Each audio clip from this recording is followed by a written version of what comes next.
Hello class 6th student, how are you? I hope you are well and all right. Good morning to all of you. चलिए आज हम start करते हैं chapter first, planet earth in the solar system. मतलब हमारा जो पृथ्वी ग्रह है वो हमारे सौर मंडल में, मतलब सौर मंडल का पृथ्वी ग्रह पढ़ेंगे आज हम। कुछ इंपॉर्टेंट टर्म्स देखते हैं पहले हम थोड़ी बहुत। जो हेवनली है वो स्काई से कनेक्ट है, हमारे आसमान से जो कनेक्ट है वो हेवनली है। फ्रिक्शन जो है वो एक दूसरे का ऑब्जेक्ट है जो सरफेस मूविंग आगे से एक दूसरे के विपरीत काम करता हो, एक दूसरे से उल्टा काम करता हो, उसे फ्रिक्शन कहते हैं। अगर फ्रिक्शन ना हो, हमारी गाड़ी मोटरसाइकिल किसी के ब्रेक ना लगे, आपने देखा होगा कहीं आपके फ्लोर पे कभी तेल वेल गिर जाए तो आप बिल्कुल फ्रिक्शन वहाँ का ख़त्म हो जाता है, जिससे कि हम फिसलने का डर रहता है। इलोंगेटेड माने लॉन्ग, लंबा। Revolve to move around something in a circle, कि एक रिवॉल्व मतलब गोल गोल घूमने के प्रोसेस को ही रिवॉल्विंग कहते हैं, एक सर्कल में घूमना गोल गोल। Gravitational pull or to force that attract something towards each other, किसी चीज़ को अपने आप की ओर खींचना, gravitational pull. Orbit a path followed by a planet, जो प्लैनेट फॉलो करता है पाथ को, जो प्लैनेट जहाँ पर वो करता है फॉलो, उसे ऑर्बिट कहते हैं। और जो पर्सन ट्रैवल करता है या स्पेस क्राफ्ट का वर्क करता है उसे ही एस्ट्रोनॉट कहते हैं। चलिए आज हम पहले हेवनली बॉडीज़ और उनका यूनिवर्स पढ़ते हैं। मतलब हेवनली बॉडीज़ माने, हेवनली माने स्वर्ग है जो कनेक्ट है स्काई से, आपको ऊपर ही पढ़ा था भी, connected with sky. Heavenly bodies मतलब जो स्वर्ग है, निकाय और उनका ब्रह्मांड, वो ब्रह्मांड मतलब ब्रह्मांड पढ़ेंगे हम आज अपना, और उनकी स्वर्गीय निकाय पढ़ेंगे। When we look up at the sky after sunset, जब आप सनसेट के बाद जब सूरज छुप जाता है, जब अपना आसमान देखते हैं, we see the night sky filled with tiny shining object. आप देखते हैं कि हमारा जो आसमान है वो बिल्कुल घिर गया है, बिल्कुल मतलब चमकीली चीज़ों से, ठीक है। All the object in the sky are called heavenly bodies और सेलेस्टियल बॉडीज। जो भी ऑब्जेक्ट आपको दिख रहा है, जो भी कुछ चीज़ दिख रही है आपको स्काई में रात को, वो उन्हीं ही हेवनली बॉडीज और सेलेस्टियल बॉडीज होती हैं। The sun, the stars, the planet, the moons are heavenly body. जो भी सूरज है, आपके तारे हैं, प्लैनेट्स ग्रह हैं, आपका मून है, आपका चंद्रमा, वो सब हेवनली बॉडीज़ हैं। There are many other heavenly bodies which we can not see with naked eye. और भी बहुत सारी हेवनली बॉडीज़ हैं जो हम अपनी क्या कहते हैं आँखों से नहीं देख सकते, कुछ हमें टेलीस्कोप की ज़रूरत होती है, because they are very far from us, क्योंकि वो हमारी बहुत ज़्यादा दूर हैं, हमारे बहुत ही ज़्यादा दूर हैं, इसलिए हम वो उन्हें नहीं देख सकते। Some heavenly bodies are very big और हॉट, कुछ हेवनली बॉडीज़ जो होती हैं हमारी वो बहुत बड़ी बड़ी भी होती हैं, बहुत गर्म भी होती हैं। They are made up of gases बड़ी वैसी गैसेस से बनी हुई होती हैं।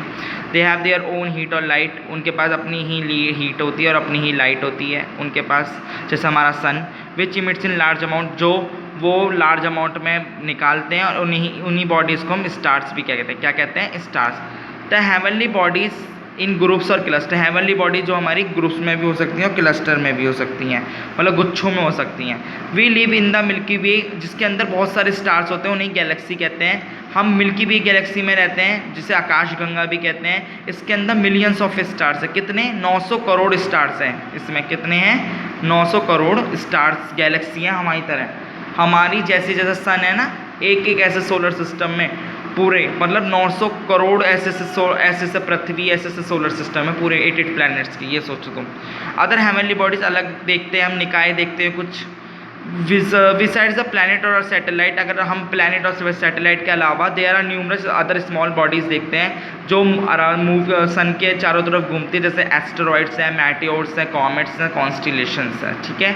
एस्टेरॉइड्स जो हैं वो बहुत छोटी छोटी बॉडीज़ होती हैं जो सन के आगे पीछे घूमती है, और ऑर्बिट मार्स और जुपिटर के बीच में घूमती है, मतलब मार्स और जुपिटर के बीच में घूमती हैं और सन के आगे पीछे भी घूमते हैं। They are believed to the pieces of bigger planet which explode soon after their birth, ये उन्हें माना गया जैसे कोई प्लैनेट है वो फट गया, जब वो प्लैनेट का वो हुआ तो उसी को ही हम एस्टेरॉइड्स मानते हैं कि वो जब एक साथ ही फटा होगा तो वही छोटे छोटे उसके जो टूटे हुए पदार्थ हैं, जो टूटे हुए जो भी ब्रोकन पीसेज हैं वो घूम रहे हैं आज भी। और द लार्जेस्ट एस्टेरॉइड है सीरस, इसका नाम क्या है सीरस, ठीक है। द मैटियोर्स, अब मैटियोर्स पढ़ते हैं। Meteors are also known as shooting stars, इन्हीं शूटिंग स्टार जो आप कहते हैं तारा गिर गया विश मांग लो, उसने मैटियोर्स कहते हैं, ठीक है। They are small pieces of solid mass which move about in the sky revolving around the sun, ये बहुत छोटे छोटे मास होते हैं, छोटे छोटे सॉलिड पदार्थ होते हैं ये, जो सन के चारों तरफ घूमते हैं। Sometime they enter the earth atmosphere, कभी कभी ये अर्थ के एटमोसफेयर में भी एंटर कर जाते हैं बड़ी तेज स्पीड में। They become heated by friction, आपको लगता होगा जैसे कोई चमकीली सी चीज़ गई है बहुत ज़्यादा, जैसे एक साथ ही आँख सा गोला सा गया है, ठीक है। Mostly they burn up in the sky and disappear as gases a dust, और वो इतनी तेज जाते हैं कि वो बिल्कुल स्काई में ही बर्न हो जाते हैं, बिल्कुल स्काई में ही ख़त्म हो जाते हैं और एक तरीके से गैस और डस्ट की फॉर्म में निकल जाते हैं। बस इतनी स्पीड से आते हैं, वो बिल्कुल ख़त्म हो जाते हैं। Sometime they even hit the earth, कभी कभी अर्थ पे भी हिट कर जाते हैं। We find small pieces of iron and stone scattered on the ground, जब आपको लगे कहीं स्मॉल छोटे छोटे कोई आयरन के, लोहे के या स्टोन्स, पत्थर वत्थर पड़े हुए ग्राउंड पे, मतलब ऐसे नहीं, वो तो पड़े ही रहते हैं, मतलब अलग से बिल्कुल आपको डिफरेंस लगे जहाँ पर आप कहीं देखा हो आपने गिराए, वो हमारा मेटियोर्स ही होते हैं, ठीक है। हम इन्हें म्यूजियम में भी देख सकते हैं, ठीक है। Comets too have to move around the sun, ये भी सन के चारों तरफ घूमता है। They follow long elongated arrow, पर बहुत लंबे, बहुत लंबा ऑर्बिट में घूमता है, बहुत दूर दूर तक फैला हुआ। दे appears a beautiful shining bodies in the sky, बड़ी प्यारी सी लगती हैं कि जैसे चमकीली भी क्या बॉडीज़ हैं स्काई में जो लटक रही हैं, जिसकी लॉन्ग लंबी पूंछ के साथ कैसे कैसे घूम रही हैं, ठीक है। As they have long orbit they appear after long interval, ये लॉन्ग ऑर्बिट जो हैं बहुत बाद में भी दिखती रहती हैं। जैसे सबसे मोस्ट फेमस कॉमेट है हैलिस कॉमेट, कौन सा कॉमेट है? हैले कॉमेट है, जो 76 साल बाद हमेशा दिखता है। सबसे अब 1986 में दिखा था लास्ट बार, अब देखिए 1986 में 76 और ऐड कर लीजिए और देखना कि अब की बार कब दिखेगा हमारा, ठीक है। कॉन्स्टेलेशन पढ़ते हैं। During the night time several patterns are form by different group of stars in the sky, these pattern are called constellation. ये कॉन्स्टेलेशन वो होता है कि नाइट टाइम में, मतलब रात के समय बहुत सारे पैटर्न्स बनते हैं, फॉर्म करे जाते हैं स्टार्स के स्काई में। दीज पैटर्न इन्हीं ही हम क्या कहते हैं? कॉन्स्टेलेशन। जैसे अर्सा मेजर और बिग बियर वो है, वो एग्जाम्पल है कॉन्स्टेलेशन का, सबसे ज़्यादा बड़ा एग्जाम्पल है कॉन्स्टेलेशन का। One of the most easily recognisable constellation is the small bear और सप्तऋषि। सप्तऋषि भी है हमारा, जिससे ग्रुप ऑफ 7 स्टार्स, जो it is the group of 7 star that make a large Ursa Major constellation. ये एक तरीके से सप्त माने 7, ऋषि माने सेजिस, ऋषि माने सेजिस मतलब ऋषि मुनि, वो 7 स्टार्स का ग्रुप कहा जाता है इन्हें, कॉन्स्टेलेशन को सप्तऋषि, ठीक है। ये सबसे बड़ा है अर्सा मेजर कॉन्स्टेलेशन में, सबसे बड़ा यही है। अब हम सोलर सिस्टम और सन पढ़ते हैं।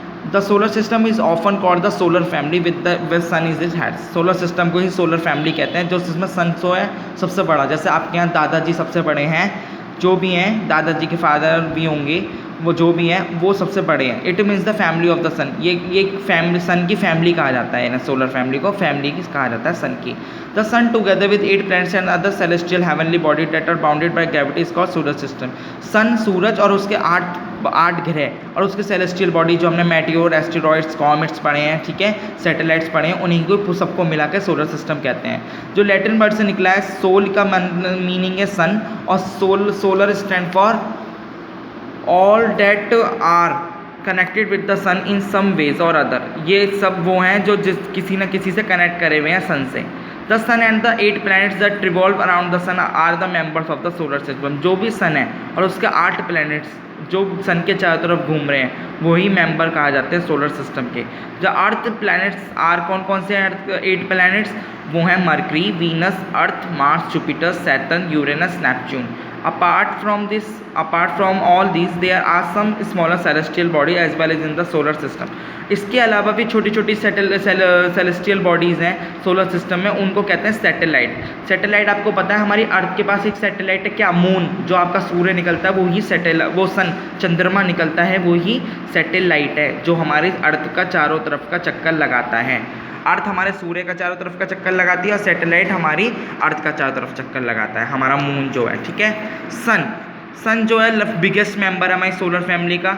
इसमें सारे प्लैनेट, सैटेलाइट्स जितने भी हैं वो सन के चारों तरफ घूमते हैं। ये कम से कम 13 लाख गुना है अर्थ का, मतलब 13 लाख गुना अर्थ का है सन, बड़ा 13 लाख गुना बड़ा है अर्थ, सन अर्थ से, ठीक है, इतना बड़ा है सन सबसे ज़्यादा एक्सट्रीमली हॉट गैसेस का बना हुआ है, सबसे ज़्यादा हीट देता है, लाइट देता है, और सबसे मेन सोर्स है हमारी एनर्जी का। अगर सन नहीं होगा प्लांट खाना नहीं बनाएंगे, और प्लांट खाना नहीं बनाया तो हम मर जाएंगे। The sun is made up of extremely hot gases and out of lot of heat and light which is source of all energy in the solar system. Our earth gets only a part of this energy. Without the sun energy our earth would become cold and light. अगर सन की energy नहीं हुई तो हमारी अर्थ बिल्कुल ठंडी पड़ जाएगी और ख़त्म हो जाएगी बिल्कुल. It is the sun which is contain और सस्टेन ऑल लाइफ. ये वही सन है जिसके अंदर सारी लाइफ बसी हुई है. इसी वजह से सन को गॉड भी कहा जाता है और इसे सूर्य भी कहा जाता है. ऋग्वेद में इसे सूर्य भी कहा जाता है. इन द यूनिवर्स और and the sun is not the biggest star. Universe में ये नहीं कहा गया कि सन सबसे बड़ा स्टार है. सन के अलग इसे कहता है मीडियम स्टार है, क्योंकि सन से भी बड़े बड़े स्टार्स हैं. को ये तो देखो अर्थ से 13 लाख गुना बड़ा है, और वो भी स्टार्स हैं जो अर्थ के 16-16, 20-20 लाख गुना है. वो हमारे से बहुत दूर है, जो हमें दिखते ही नहीं है. सन तो हमारी अर्थ से तब भी पास है, जो हमें इसलिए दिख रहा है. और ऐसे ऐसे प्लैनेट, ऐसे ऐसे स्टार्स हैं जो हमारे नहीं दिखते, और ये अपने पाथ में घूमते रहते हैं. प्लैनेट उसे ही कहते हैं ऑर्बिट. जो अपने पास में, अगर एक रेल पटरी पर जा रही है तो वो अपने पास में रेल पटरी पे जाएगी ना. ये तो उसका मन नहीं है कि थोड़ी चल रोड दिख गई तो रोड पे घूम लूँ, नहीं.